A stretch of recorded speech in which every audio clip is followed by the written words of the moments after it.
lot of you. I do some improv and sketch around town. I also do some poetry.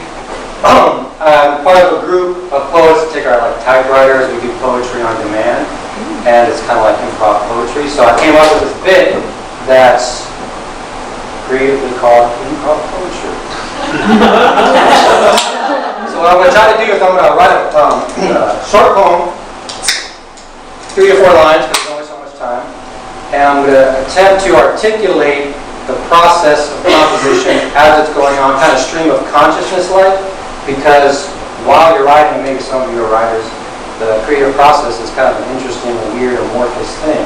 So it's a fun little game to try and articulate it, and hopefully it'll be at least mildly amusing. So may I have a suggestion for anything at all?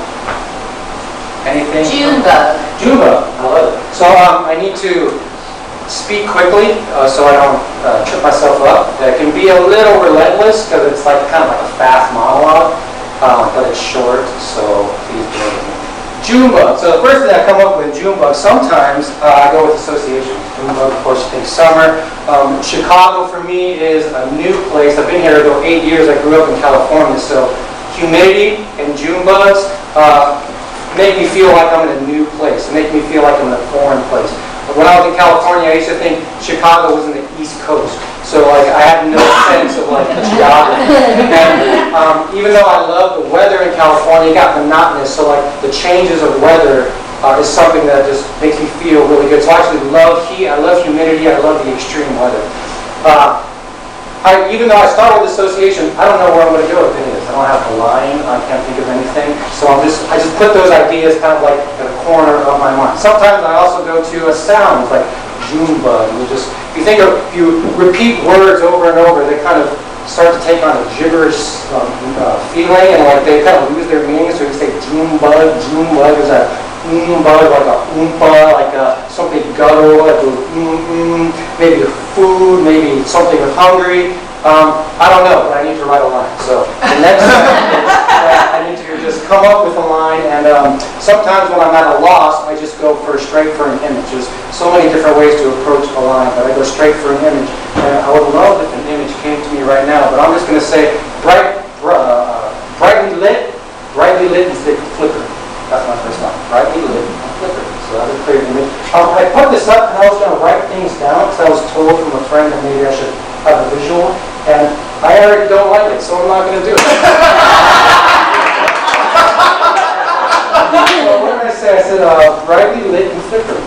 Brightly lit and flickering. So a cool thing about poetry, kind of like improv, is that you come up with an idea, like all these ideas that I just said, but once you make a choice, those ideas may or may not be irrelevant. You just have to go with the moment. In this case, the moment is the line. So brightly lit and flickering is the line. And that could be anything. I don't need to go with Junebug. It could be a cityscape. It could be absolutely anything. But I'm going to kind of keep with Junebug because I only have so much time. So brightly lit and flickering, I feel wetness in the air. So I'm going now I'm starting to imagine myself in the scene of summer when it's really humid. And I feel moisture in the air. And one thing I like about humidity is that everything gets kind of blurry. The light in wintertime, there's no moisture, so everything is clear and bright. But in summertime, it's kind of blurry because there's literally more molecules in the air, and they're moving faster. So brightly lit and flickering, there's a blur. So I want to say something about a blur. I want to say something about heat. And I want to say I'm looking for somebody, because if I'm noticing the blur and the heat, I'm looking for somebody. And like so much of improv and storytelling and narrative, the root of it is relationships. Not always, but oftentimes relationships. So I'm going to say I'm looking for somebody. So brightly lit and flickering, I'm looking through. I don't really have a line yet. Now I'm just kind of imagining the scene. I'm looking through the heat and the humidity towards somebody. Let's say they're brightly lit and flickering. Let's make that figurative. So now I have an image of this Junebug brightly lit and flickering, and it's the bug. But I hate to go romantic and syrupy on this, but it's kind of happening. I sort of see that right now.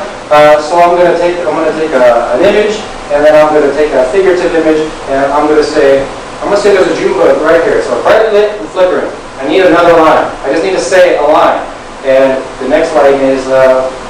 I can't see you through the what?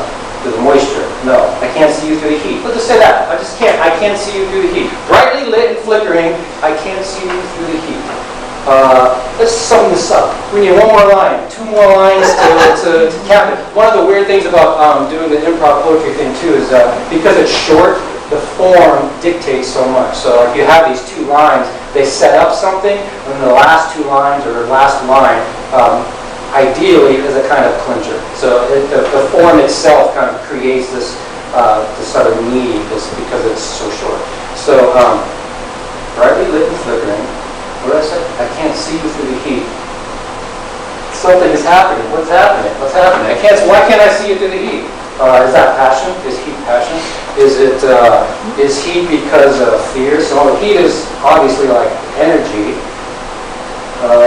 Brightly lit and flickering, I can't see you through the heat. Maybe I wish something. I'm wishing something. What am I wishing? I can't see you through the heat, but I want to see you through the heat, obviously. I wish I had, I wish I had something. I wish I had something to see you through the heat. I wish I wasn't so nervous. I wish something, this always happens every time. And this moment, like doing it on stage as a performance, but also even in the writing process. And I think this is an interesting thing about the creative process is there's a lot of thinking, there's a lot of trying, and then there's just like, you have to be silent for a moment and just like see what happens and not think too much. So I'm going to repeat the lines, and I'm just going to be quiet, and then I'm going to hope. So, brightly lit and flickering, I can't see you through the heat. I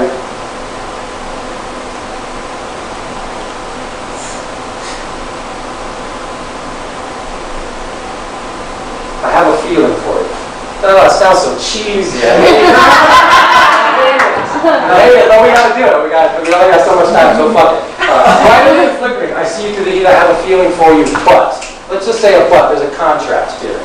But something, let's make it a problem. I know it's even a little cheesy to make it a problem because everybody's got a problem. But brightly lit and flickering, I see you through the heat, I have a feeling for you, but I just can't do something. What can't I do? I can't see you, but I just can't. So if I see you through the heat, I can't see you through the heat, you would think I would just walk towards you. I can't, right? So why can't I? I'm scared. Why am I so scared? I'm scared of something. I'm scared. Maybe we can bring it back to the June bug. We'll bring it back to the June bug in something foreign. Because I started this idea that I didn't necessarily have to go to, but now I'm a little desperate for an ending. So I'm going to come back to this idea of foreignness and humidity and June bug and something about feeling out of place. Brightly lit and flickering, I see you through the heat. If I can't see you through the heat, what did I just say? Brightly lit and flickering, I can't see you through the heat. I have a feeling for you. Okay, I'm going to sum this up with the last line I think of foreign, but because this place is too foreign, it doesn't really quite work. This would be a lot of editing on this one. First draft, but this is short time, so we're going to say this is an okay first draft. So I present to you now the poem Junebug. Brightly lit and flickering, I can't see you through the heat. I have a feeling for you, but this place is too foreign. Thank you.